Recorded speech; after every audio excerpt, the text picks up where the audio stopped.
Come on, just pray. Hallelujah. Thank you, Lord. Come on, just bless Him. Thank the Lord. Hallelujah. Yes, Lord God. Hallelujah. Amen, amen. Thank you, Lord. We bless you. We bless you in Jesus' name.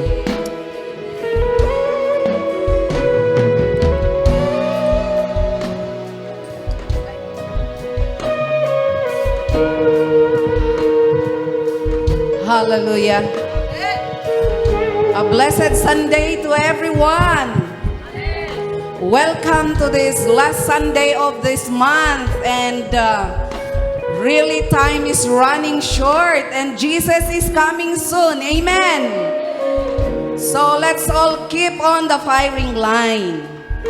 Let's welcome everyone, including our viewers this morning because we are online. Welcome to our second service.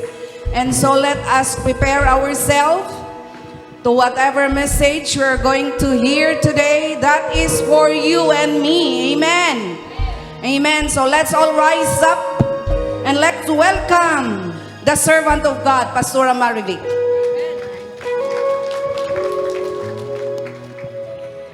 Mabalintayon nga tugaw. Hallelujah. Again, a blessing, including yung mga kapatiran natin who are joining us through online. So, bagang takabay mo, good morning! Amen.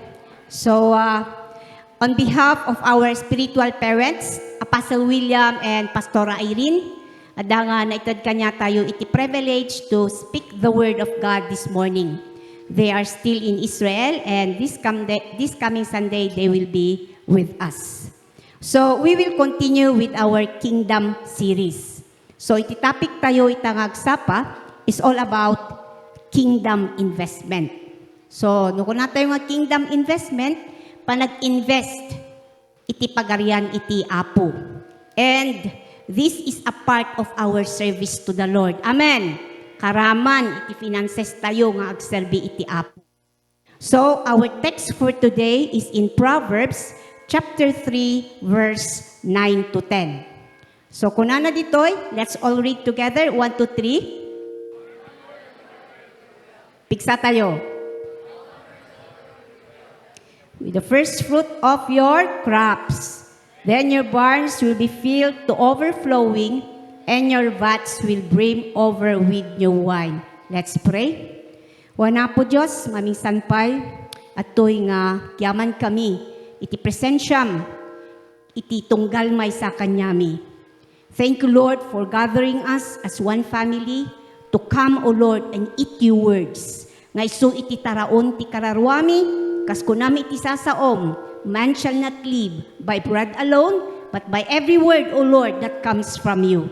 So, Spirit of the living God, have your way upon this place. Dawatan mi Apo Diyos, luktam dayti nga panunot mi, luktam dayti nga puso mi, luktam dagitoy nga lapayag mi, tapno di kasta will be able to receive what you have prepared for us today. For us to understand, O Lord, the value, the importance, O God, of investing, O God, into your kingdom. Right now, hide your servant behind the cross, that by your grace, O Lord, I may speak your words with boldness and clarity, that it will bring life, it will bring encouragement to each one of us. Let your anointing flow. Thank you, O God, for satisfying us with your presence. And all thy God's people, children will say, Amen. Amen. So, what does the Bible say about investing in the kingdom of God? So, kunana ditoy, investing is a way to multiply the resources. Next slide. Tapno, next slide. Oh, han nga day ti PowerPoint ko. Pastor Ali?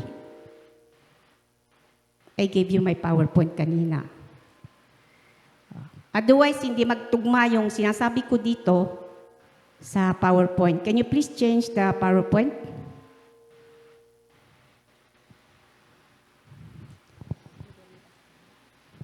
Okay, so sabi niya dito, investing is a way to multiply the resources God has given us to provide for our current and future needs, and to increase what we have available to impact God's kingdom.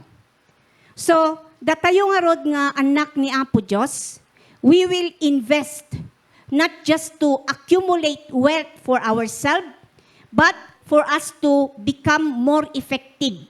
Iti panagserbi tayo kini Apo Diyos.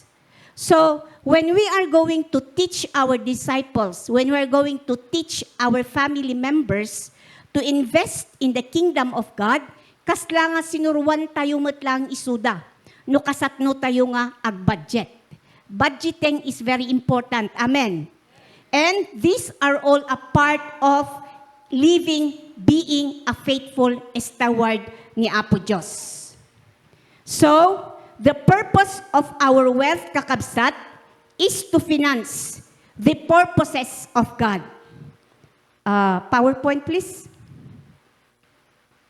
So, as I have said, yung purpose ng ating wealth is to finance the purpose of God. Akas ada nga bigbigan tayo, nga amin dagitoy nga sanikwa tayo, kat ada nga kukwa ni Apo Diyos. It all came from God. Lahat ng mga sources ng ating wealth. Now, in Matthew chapter 25, verse 29, I don't have to read the scripture. Itong verse na ito, it's all about investing. Nga no, sadot tayo nga agtrabaho, wala tayong investment. So iti resulta na daytoy, gaputawan ti investment, awan iti maapit nga makan. Ngam no, nagagat tayo, nga agtrabaho, kat usaran tayo dagitoy nga resources tayo. Dakkel man when ubasit dayta nga resources, ag-multiply dayta. Do you agree with me? Ngam no, saan tayo pulos? Nga usaran dayta nga resources nga nagapukin ni Apo Diyos, we will just keep it, it will never multiply. So kunana ni Apo Diyos, that He will even remove, He will take away yung resources nga inted na kanya tayo, gamin haan tayo nga in-cultivate, haan tayo nga in-develop, haan tayo nga pinalago, dayta nga resources nga nagapukin ni Apo Diyos. So that's the danger of keeping our resources if we will not multiply our resources. So sabi ni Miles Monroe, money is a tool, a trial and a test. If you want to expose a man's true character, give him access to large sums of money. Money reveals the heart of a man and the quality of His character. So, ipaadal na ditoy nga iskriptura nga kada tayo nga ag-invest, it should be for the glory of God. Because sometimes, the reality, there are some people who got rich, binmaknang da nga agpayso, because ti karga iti puso da, ti motive ti puso da, it's all about greediness. Adamot dagiti binmaknang, they become rich, nga nagbalinda nga napalangguad. They become proud, and they even use their wealth to manipulate other people. At ang pinaka-worst sa lahat, adda nga eventually, gapot ta binmaknang da, nalipatan dan ni Apo Diyos, nga isuna iti nagapuan iti pigsa, isuna nagapuan iti laing, for us to be able to create wealth. So, the wealth of this world is controlled by the evil spirit. But, in the kingdom of God, it is controlled by our sovereign God. Adamot dagiti saan nga namati, nga binmaknang da, ngam apay nga naimot da. Dapat no binmaknang ka, nawadwad ka, ngam apay nga nagbaling ka nga naimot. Apay, gamin jay mindset na is bagik, makasarili. Jay ko namin itigurot nga, ukak, kayat mo, bagim amin. Kaya, hantayo nga, sometimes there are people who have that kind of mindset. Ngam, adamat dagitoy da nga binmaknang, or adda dagitoy da nga kinabaknang tayo. Dagiti kinabaknang, dagiti namati, jay kinabaknang da is holy, and it is influenced by the Holy Spirit. And so, because our richness is influenced and controlled by the Holy Spirit, so it is now being protected and it is being preserved by the Lord. Amen. Amen. Amen. So, now, in Habakkuk chapter 2, verse 2 to 3, ipapaadal na kada tayo daytoy nga verse nga no adda nga planuan tayo nga usto. Dagitoy nga wealth nga inted ni Apo Dios kanya tayo, we must be wise enough to invest in the kingdom of God. And there's always a guarantee kabsat nga ja harvest tayo, it will surely come. Amen. No maminsan adangay nga ma-delay, maladaw, iti panagsangbot na DJ harvest tayo. But we should not give up. We should not be get disappointed. Because even it will come, nga maladaw dayta, one thing for sure, it will surely come. Amen. And at magiging complete package pa yan. Amen. So let's not give up no adda nga ma-delay DJ panag-apit tayo. So, kasatno tayo nga road nga ag-invest in the kingdom of God. How are we going to invest in the kingdom of God? So, sabi niya dyan, we can invest in the kingdom of God through our giving or sowing seeds of offering into the kingdom of God. Iso nga, it is an encouragement to each one of us that we should be a giver. Amen. Bagam je bagim, I am a giver. Okay, so as I have said, let's all be encouraged to be an investor in the kingdom of God. Amen. So dito Luke 6:38. Sabi nga dyan sa Luke 6:38, give and it will be given to you a good measure, pressed down, shaken together, and running over, will be poured into your lap, for with the measure you use it, it will be measured back to you. So sa salitaan na dito nga iskriptura, that when we give investment into the kingdom of God with a big measure, it will also the same measure that will be given back to us. Iso nga saan nga mabalin nga may nga truck, iti adda nga apit mo, no may sa lalaang nga pala, iti inmulam. It cannot be. Han nga mabalin nga may sang ektarya, iti apit mo, no 500 square meters lang iti minulaam. So this is how are we going to reap our harvest. it depends upon the generosity of a person. So, di ko na tayo nga, it is always proportional. Depende yung dami ng itinanim natin. Kaya kung ano ang itinanim mo, yun ang apitam. Amen. Amen. So, it's an encouragement again to each of us that let's choose to give the bigger amount. Why? Why we choose to give the bigger amount? Because in giving the bigger amount, iso daytoy kabsat iti pili ni Apo Diyos. Iso daytoy iti choice ni Apo Diyos. Apay nga iso iti choice ni Apo Diyos. Because we are investing into the kingdom of God. Kat mamatiak kabsat awan iti lugi. Kadagiti ag-invest iti kingdom ni Apo Diyos. Awan iti lugi kabsat.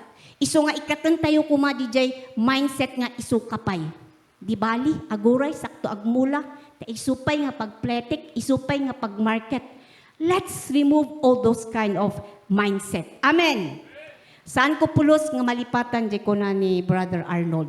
Sabi ni Brother Arnold last time, na before na maubos yung pera mo sa iyong mga kamay, make sure we have invested something into the kingdom of God. Amen.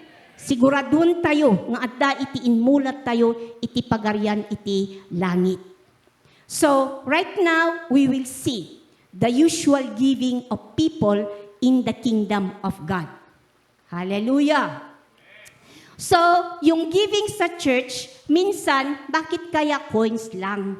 Bakit kaya coins lang yung nalalagay sa offering bag? Sometimes, bakit kaya extra money? No kunam nga, no, danto nga nawadwad di bulsa. Dahil nga, di kunami nga leftover. Or sometimes, yung na, di maitinag, iji offering bag, ito yung mga lower bills. So, alam nyo na yung mga lower bills, di ba? But, when we give money to the world, why we give so much amount? Bakit napakalaking halaga? Why we spend so much amount sa mga special occasions? Or why we big so much amount sa mga cooperative? Or no adangay nga ag-invest tayo iti investment company na hindi natin alam scammers pala ito. Ngam apay nga tanga no iti simbaan, apay nga medyo marigatan tayo nga mangted. Apay nga ta. Apay nga ta nga adda iti panagduwa-duwa, numangted tayo weno saan. Babalik labas yung pera. Sometimes, ngamin, iti panangkita tayo kini Apo Diyos, nagbasit nga Diyos. Basbasit no siya. Sometimes, ganon kasi ang tingin natin sa Panginoon. Na as if ang tingin natin sa Panginoon, parang hindi niya kaya. Nga isabot dagiti kasapulan tayo. That's the reality. That's why sometimes it's too hard. Nagrigat nga ibatan si 20 pesos.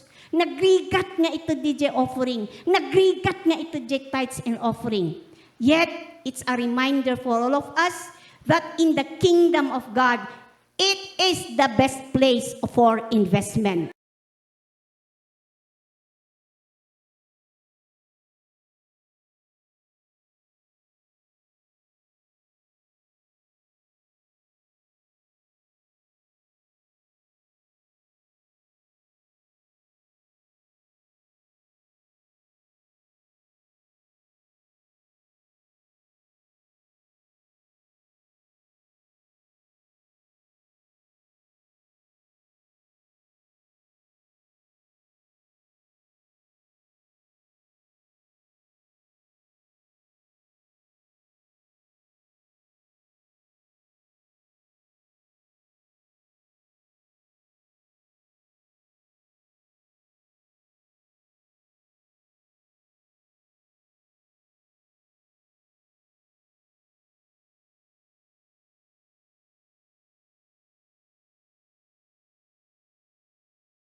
God, kat ada nga haan nga agsubli jay sa una ungaong.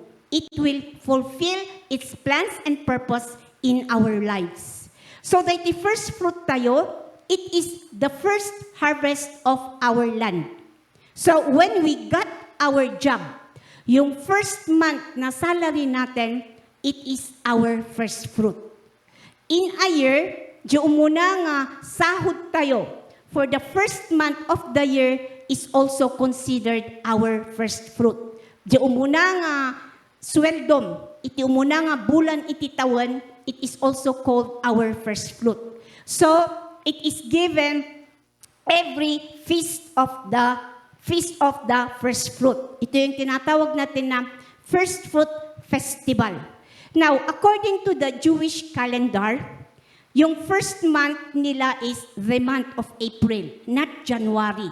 Iso nga iso daytoy iti sursurutan tayo. So, according to Jewish calendar, our first month is April. Kaya nung last April 6, we give our first fruit. Amen. We had our first fruit celebration. Now, first wave of celebration, that was last April 6. So, dito'y Nehemiah chapter 10, verse 35, bagbagana dito'y nga iti first fruit tayo. It is given yearly or year by year. Iso nga, adaan tayo yearly iti Thanksgiving celebration through giving our first fruit. So yan, it's our culture. It's a part of this church that we celebrate this.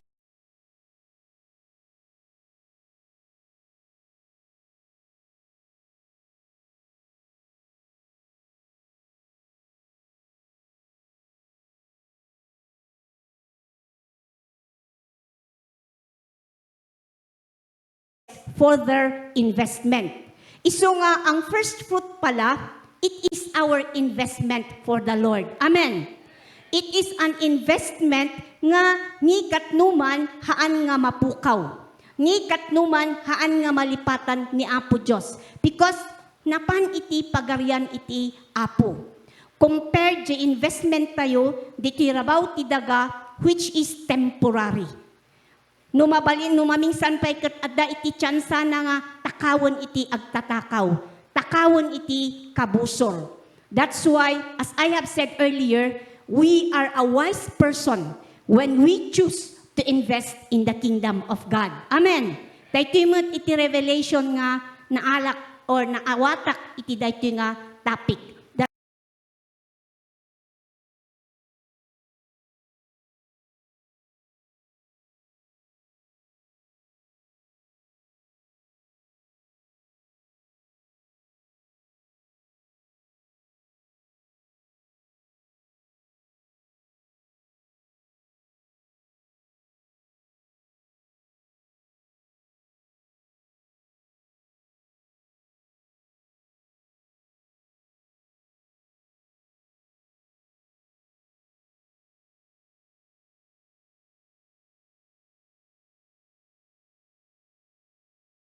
Iti sasao iti Apo, we will be given wisdom. No kasatno tayo nga rumangay holistically, not only financially. And at the same time, we will maintain an intimate, deeper relationship with Jesus. So as we study the Word of God, it will give us the discernment. Tapno saan tayo nga invest kadagiti scammers. Amen po ba? We need to eat the Word of God. Ngano maminsan, because of wrong choice in life, because of the ignorant of the Word of God, kat nag-invest tayo iti wrong company, isukit din iti rason nga madadaol ja relationship tayo kini Apo Diyos. Amen.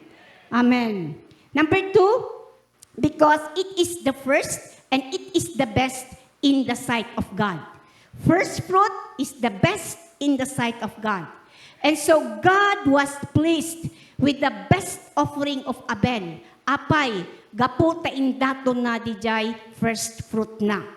Number 3, because all first fruit belongs to God. Lahat ng first fruit kukuha ni Apo Diyos. Isu nga amin dagiti umuna nga anak iti animal ket para kini Apo Diyos.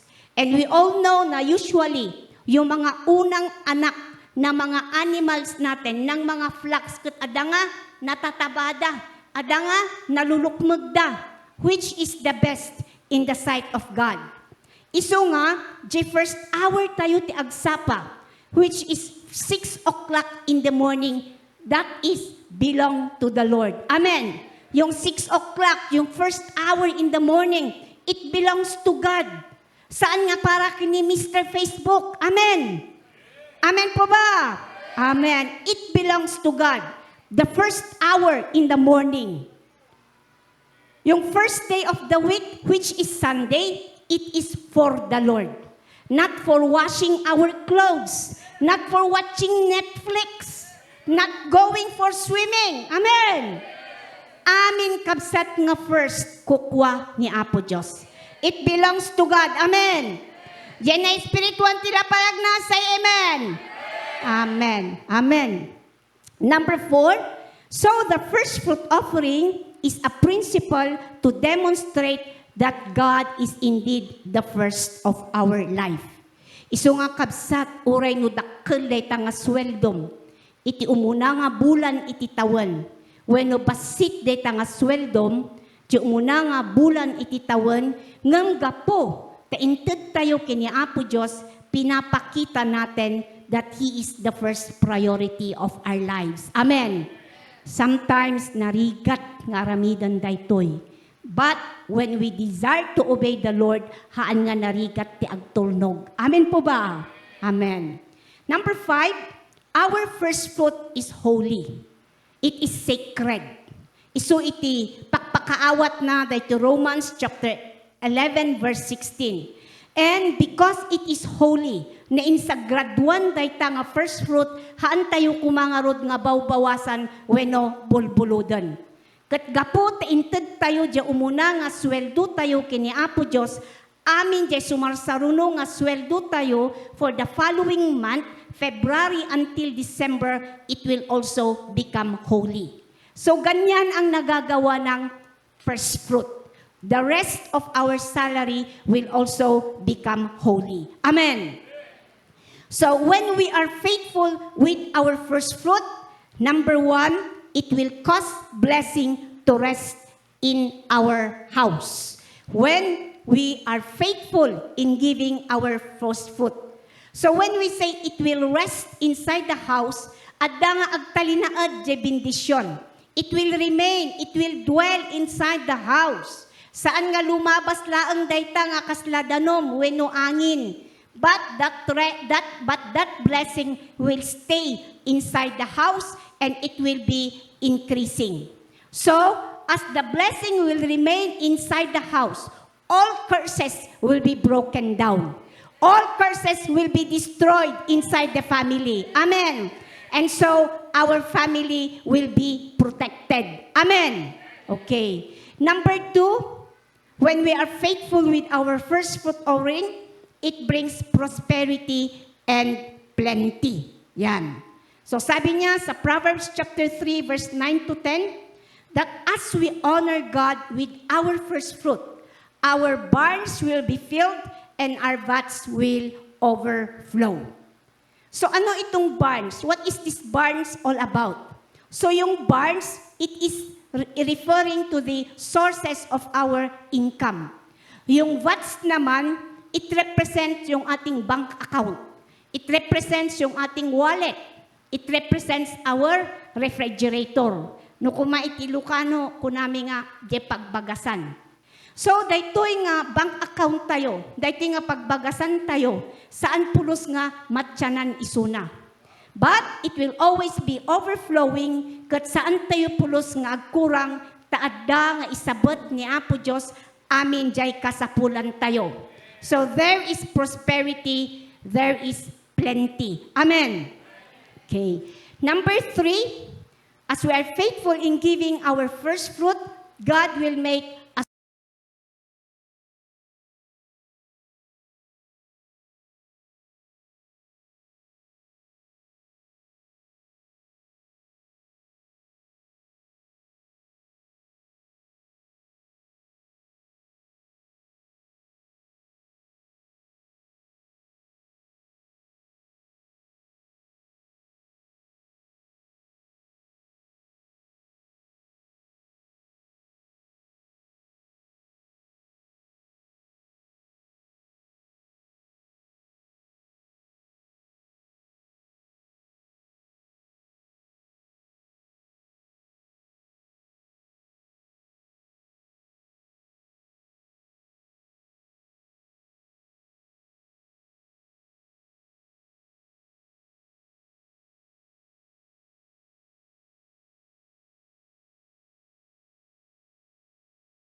lagi nating naririnig every day, every time, every kasaba that obedience is the only key to blessing. Amen. Amen. Number 4 causes spiritual provision. So, dito'y 1 Kings chapter 17, verse 13 to 14, it talks about the widow of Sarephat. Alam na naman natin, jay story na daytoy. Wherein, during those time, they were facing starvation. Daytoy widow kanjay anak na. And because of that severe drought in Israel. So, malpas nga kanon daytoy agina, DJ last piece of flour and that small amount of oil, urayan dan nga matay daytoy nga agina. Ngam gaputa nagtulog daytoy nga widow, ije instruction ni Apo Dios nga pinakan na, inununa na nga pinakan DJ adipan iti Apo. As a result, nagkaroon ng supernatural provision. So the same with us, mga kapamilya. During our times of difficulty, or when we are in a crisis situation, nga uray no awanan tayo, ngam no agtulog tayo iti instruction ni Apo Diyos. By faith, kakabsat, we will invest into the kingdom of God, and because of that full obedience, nga nagapu iti kaunggan ti puso, supernatural provision will take place. Amen. Amen. So, jay flour kan jay oil, na daytoy nga widow, every time that she cook in the morning, saanan nga maibusan isuna. Saanan nga, jay kunami nga matdok, but it keeps flowing every day. So, the flour and the oil that God blessed upon the servant, it symbolizes the provision. It symbolizes the faithfulness of God because of the obedience na daytoy nga widow. So, kastamot kanya tayo. There will be a law of resupply that will take place. Why? Because we have invested something into the kingdom of God. Amen. Kasla ka kumangay nga na panag-deposit, ijay BDO, kat gapo ta adda iti in-deposit mo, ijay BDO, surely adda iti withdrawn tayo when we are in crisis. Or saan tayo nga mabain, nga mangibaga ni Apo Diyos nga, Lord, can you provide this? Haan ka nga mabain nga dumawat kini Apo Diyos. Haan ka nga mabain nga ag-withdraw, ijay bank account mo, ijay langit, taamom nga adda iti in-deposit mo. Amen. Amen. So that is how God is so faithful to each one of us. Number 5, our obedience to first fruits offerings make us righteous in the sight of God. Now, we all know from Hebrews chapter 11 nga ni Abel ket na inayon isuna ijay heroes of faith. Yet, awan mat iti makita tayo nga great accomplishment na. Na-compare tayo isuna kini David or kini Joshua. Wala siyang great accomplishment. All what he did was he offered his first fruit offering. And as I have said kanina, our first fruit is the first and the best. It's the most powerful offering that makes Abel a righteous person. So, the obedience ni Abel, the panagtulog ni Abel, it commended him as a righteous person. That's why it's always a reminder kada tayong amin that our obedience always reveal the condition of our heart. Amen. Isuti mangi reveal anya iti kargana jay puso tayo in our obedience. So dito Genesis chapter 4 verse 4, makita tayo nga ni Abel. Ada nga indaton na kini Apo Dios di umuna nga anak dagiti taraken iti animal na. Mamin ano ba nga ag-anak iti animal tayo, no da iti tarakan tayo. Diba? Mamin talo, mamin upat, kasjay. Ngem, makita tayo dito yung istorya, saan nga di maikaduwa, saan nga di maikatalo nga anak iti tarakan ni Abel iti indaton na. Ti indaton na ket di jay firstborn, which is what we call the first fruit. And because of what he did, as I have said, ada nga napalintag ni Abel. Kastamat kada tayo kakabsat. As we are willing to give our first fruit with a cheerful heart, with a thankful heart, God will be delighted upon us. Kat ada nga mapalintag tayo iti imatang iti apo. Amen. Amen. So, what are we going to do with our first fruit? Anya nga rod, ti aramidan tayo iti first fruit tayo. Number 1, do not eat. Nawatan tayo, do not eat. Do not eat, kunana dita.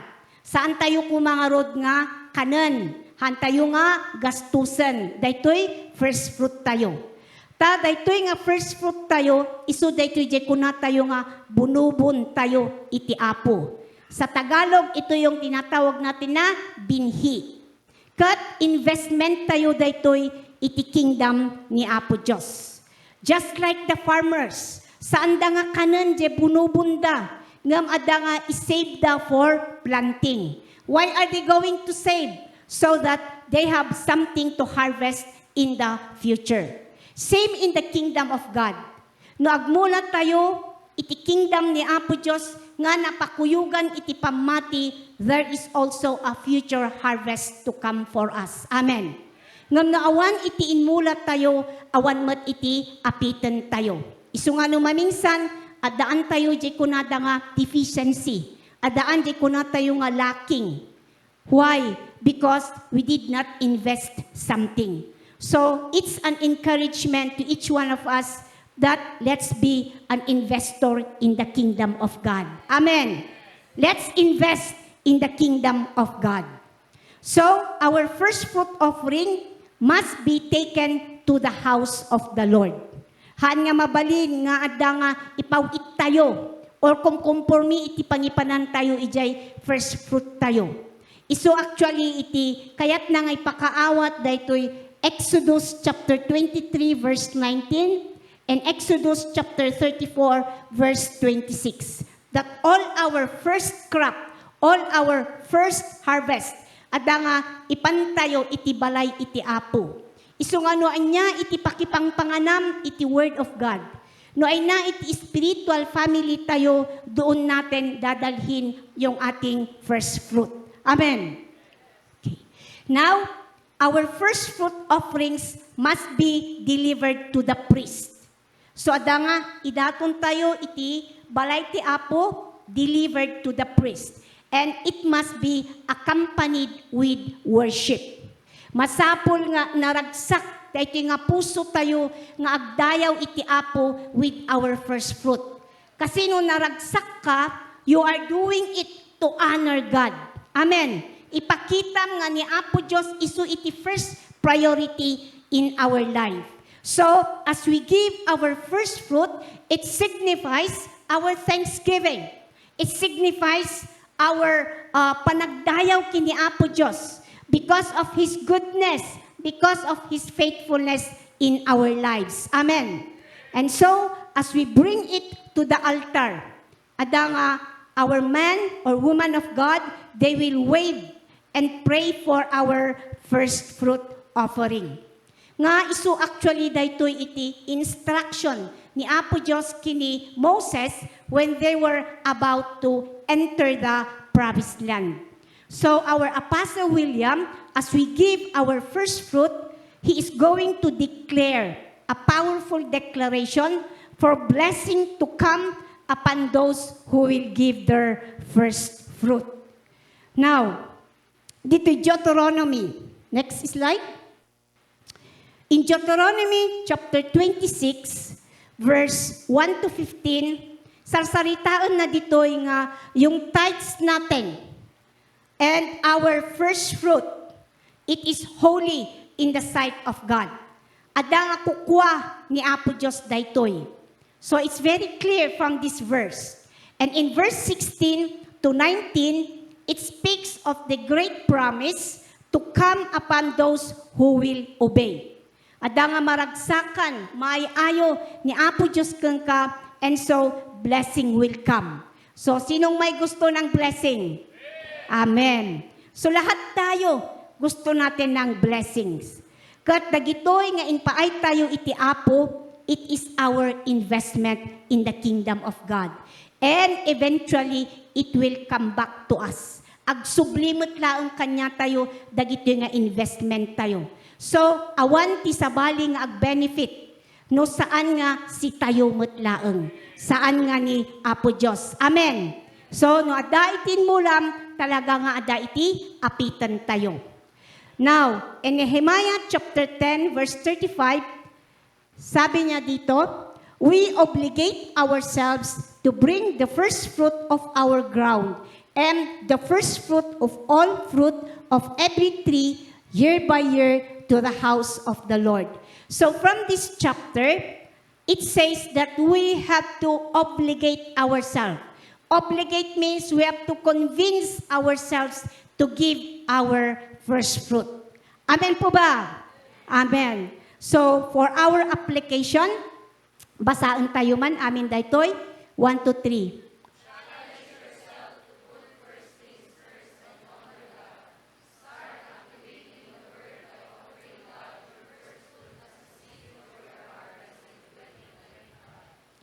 God will restore everything for you this year 2025. Give your first fruits offering and watch God's unlimited blessings pour into your life and your family. So, it's a challenge kada tayo amin. Let's just obey into the word of God and that we will experience supernatural blessing in our life. There will be breakthrough in our life, most especially in spiritual matters. Amen. So for our conclusion, sabi niya dito, God's intention is that man lives a life of true dominion, comfort, and overwhelming blessing. However, realizing this divine desire depends on man's prompt, total and consistent obedience to God's instruction, one of which is giving of first fruit offering. So yung prompt na sinasabi niya dito, it depends on our readiness. It depends ije motivation tayo. Haan nga mapilpilitan nga mangted. Amen. Because as I have said, obedience, yun ang tinitignan ng Panginoon sa atin. Amen po ba? Amen. So, let's all arise. Hallelujah. Hallelujah. This morning, kapsat, ada nga nakitongtong ni Apo Diyos, tunggal maysa kada tayo, iti daytoy nga hall. God knows our spiritual condition and all other aspects of our life, including kakabsat our financial condition. Ti karga ni Apo Diyos is to bless each one of us and for us to inherit the kingdom of God. And for us, kakabsat, to maintain our royalty in the kingdom of God, we must then obligate ourselves. Tapno adda nga ma-access tayo, dagitoy nga abundance in His kingdom. So, it's an encouragement to each one of us that let's be faithful in our tithes and even in other kinds of offering. Katunggal may sakada tayo, let's pray and let's thank the Lord for all His sustaining grace. Anya iti response mo kabsat, iti daytoy nga topic tayo, iti daytoy nga insuro ni Apo Diyos kanya tayo itangag sapa. What is our response to all His unlimited blessing upon us? Because until now, ada nga napigsa tayo pay, ada nga nasalunat tayo pay, nga agbibiyag dito'y rabaw iti daga. Come on, let's thank the Lord and let's ask the Lord to help us to be generous, to have that willingness to be an investor in the kingdom of God. Come on, each one of us, speak to the Lord right now. Come on, talk to Him right now. Hallelujah. Hiyarabayara sikiyarabahanda. Horaba sikikiyarabayara basende. Horabayara sakamda kiyarabayara handa. Horaba sikiyarabayara hakamda.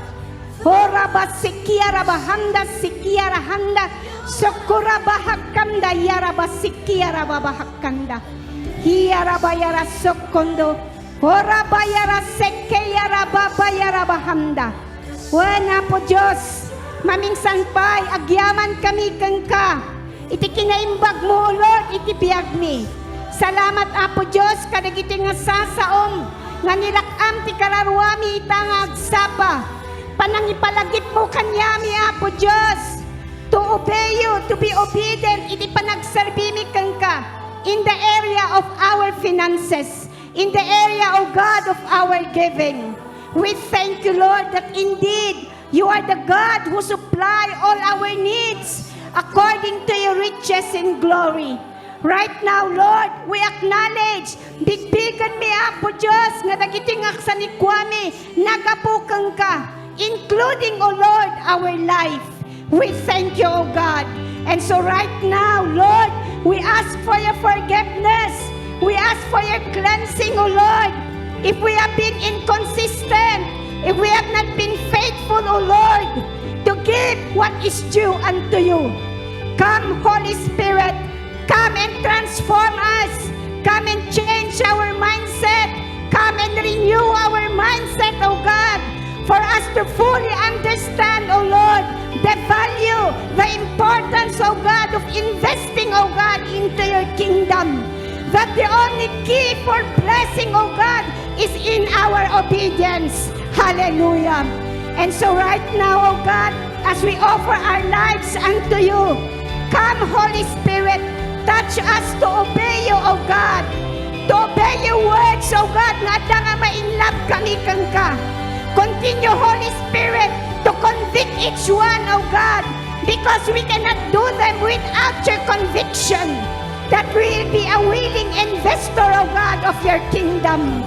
Thank you so much, O God.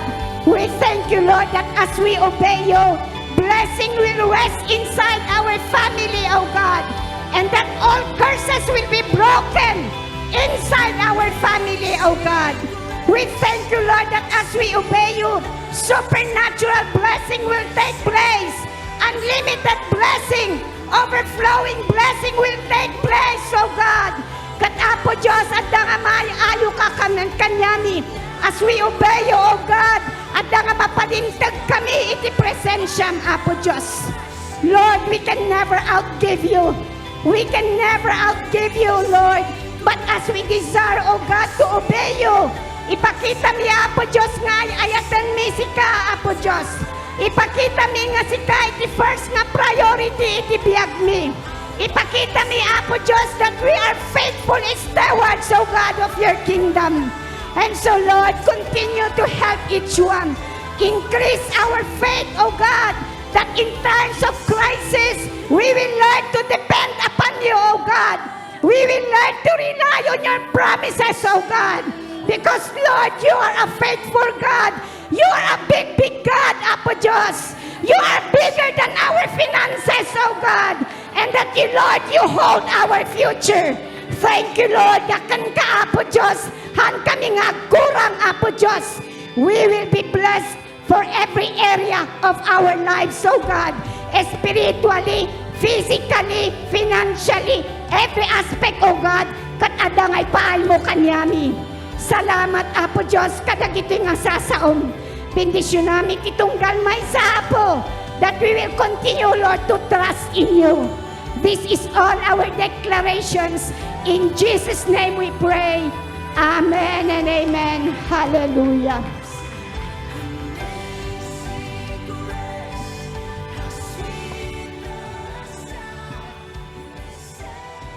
Good morning po sa ating lahat. It's time for our sowing again. Sa memory verse ay sa Sod 4, may memory verse na tumatak sa akin 2 times na recite namin. Proverbs 3:5-6, sabi niya doon na trust the Lord with all your heart, lean not on your own understanding, in all your ways acknowledge Him. Through our tithes and offering, we must acknowledge Him, not lang sa services natin but also our giving, so that He will direct our paths. He will correct us. As a testimony is, ako yung na-rebuke ako kay God rin. Kasi yung purpose ko in life is to be single, tapos mag-alaga ng maraming cat, dogs. Yun lang. Tapos, nung nag-exhort ako dito, na-rebuke ako ni Lord na hindi pala ganun yung purpose sa life natin as we serve Him. And then, sabi, sa tithes and offering, it is very important kasi, kagaya rin sa di ba pag nag-send ka sa email, sa akin kasi sa working place ko, ayoko yung makareceive ng notice, yung sending of ganito, ganito. Gusto ko yung isend ko, tapos acknowledge na. Kagaya rin sa pagbibigay kay Lord, we must acknowledge Him to our tithes and offering. So, with a cheerful heart, with faith, so, yun lang. And then, we must continue sowing and seeding in the right time. Di ba, parang sa planting, may ma-harvest ka in 3 months, 5, mga ganun. Pag si God nagpa-harvest yan in a perfect time. So, let's all arise.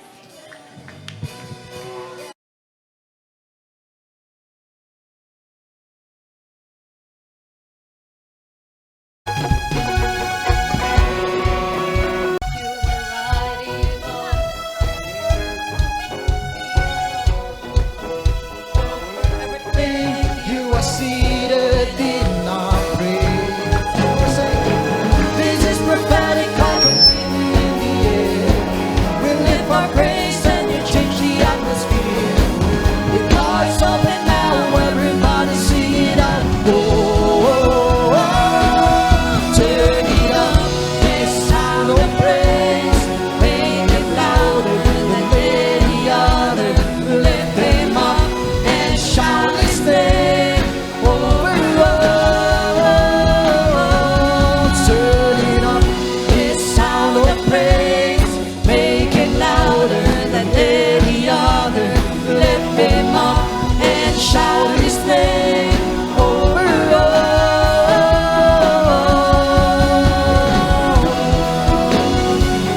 Hallelujah, come on and praise the Lord. Our praise goes up, your rain comes down. Our praise goes up, your rain comes down. Praise goes up, our praise goes up, your rain comes down. Our praise goes up, your rain comes down. Come on, shout of praise. We shout of praise, we celebrate. King of glory, enter in. You are riding on our praise. Oh Lord, say, turn it up, this sound of praise.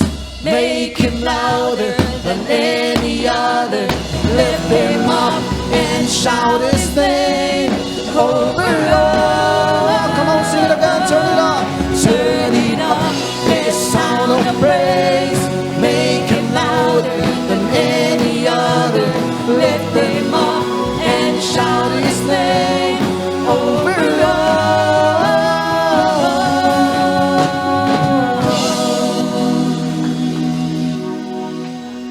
Let us all raise our hands and we declare, as I give my full tithes and offering, I and my family will have an open heaven. Blessings so great, I and my family can't contain. I and my family will have super abundant crops. I and my family will live in good health. Nothing will be wasted in my life, in the life of my family. My life and my family are such a delight, and nations will call us blessed and prosperous. Yes, Lord, we give you praise, we give you honor, Father God. Lord, as we lift up this tithes and offering, Lord, we acknowledge, Lord, that you are our provider, Lord. You are our healer, Lord. You are the God of wisdom, Father God. Lord, we acknowledge all the promises, Lord, that we are going to receive starting right now, O Lord. And right now, as we apply your blood from your crown of thorns, O Lord, that there will be dominion and authority, O Father God, over our conquest and our ministry, O Lord. And give wisdom, O Lord, the mapananadag ito yung offering to reach out those souls who are not yet reach out, O Lord.